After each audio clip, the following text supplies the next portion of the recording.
Good afternoon, everybody. Uneducated Economist here. So, I've been reading up on some of these statements coming from the Federal Reserve presidents from the different regional banks.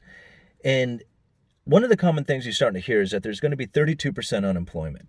Now, this is insane. This is like a lot of people unemployed, considering that we have had the best jobs market since the 60s or whatever it is.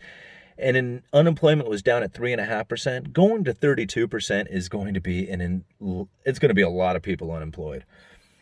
And what is the Federal Reserve doing right now? They are trying to inject liquidity into every corner of the markets. They're buying up U.S. Treasuries like there's no tomorrow. They're buying up a lot of mortgage-backed securities, which is actually doing more damage than good. And they're buying up corporate debt. But they're not buying junk bonds. They're only buying like the credit-worthy corporate debts, the good corporations. And this is what makes me think about what it means when it comes to the municipal and the state debt. Because this is the next thing they're going to go into to start buying is the state and local government debt. Now, it's not like going and buying U.S. Treasuries, which is basically like buying the U.S. government, which pretty much has the ability to print up as much money as they want. Well, the Federal Reserve does, and buy these U.S. Treasuries. But when it comes to the states, there is a lot of different situations. There's 50 different states to pick from. And are they going to pick out only the most creditworthy states, or does everybody have access to the Federal Reserve? And then on top of that, what about the local governments, the cities? Are they going to be able to sell their debt to the Federal Reserve? And then I got to thinking, it was just like, well, how are these state and local governments going to service this debt? Because they have to pay an interest and the principal back on these bonds. And there's going to be 32% unemployment. So where do these states plan on getting the money? I mean, if people aren't working, then you can't charge them taxes.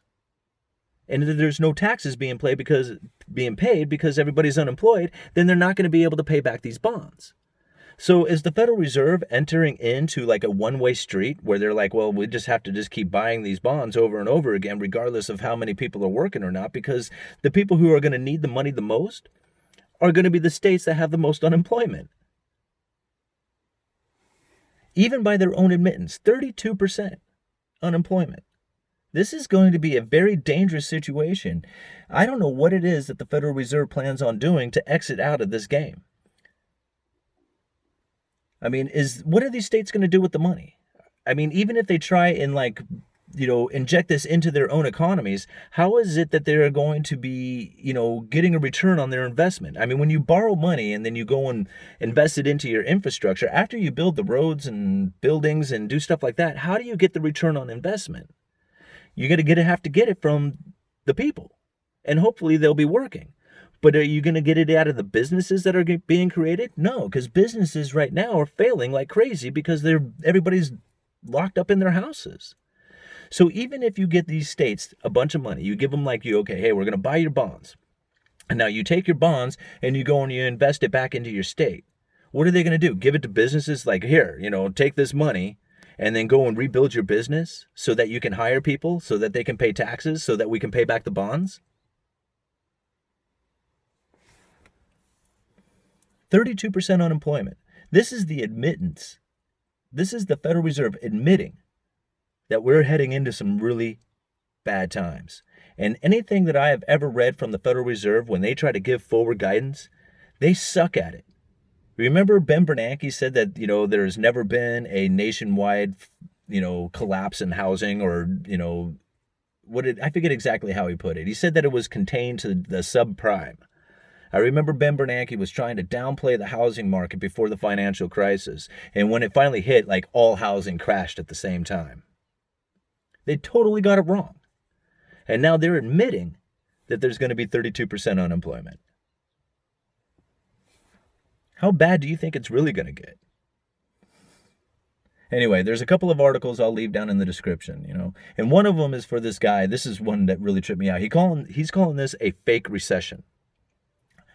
And he's calling it a fake recession because he's basically saying that government has shut down these businesses. And had they not done that, then these businesses would still be operating and we would not be heading into a recession right now. I have my doubts about that. I mean, yeah, it's true that this coronavirus and everything else that's come along with it has done a huge damage to the amount of businesses and employment that's taken place here in the United States and across the world. But the global slowdown was already taking place. It was only a matter of time before it got here in the United States as well. So, as far as a fake recession, I don't think so. I think it's a very real recession, and I think it was really going to take place. This virus is what expedited it. Uneducated economist. You guys let me know.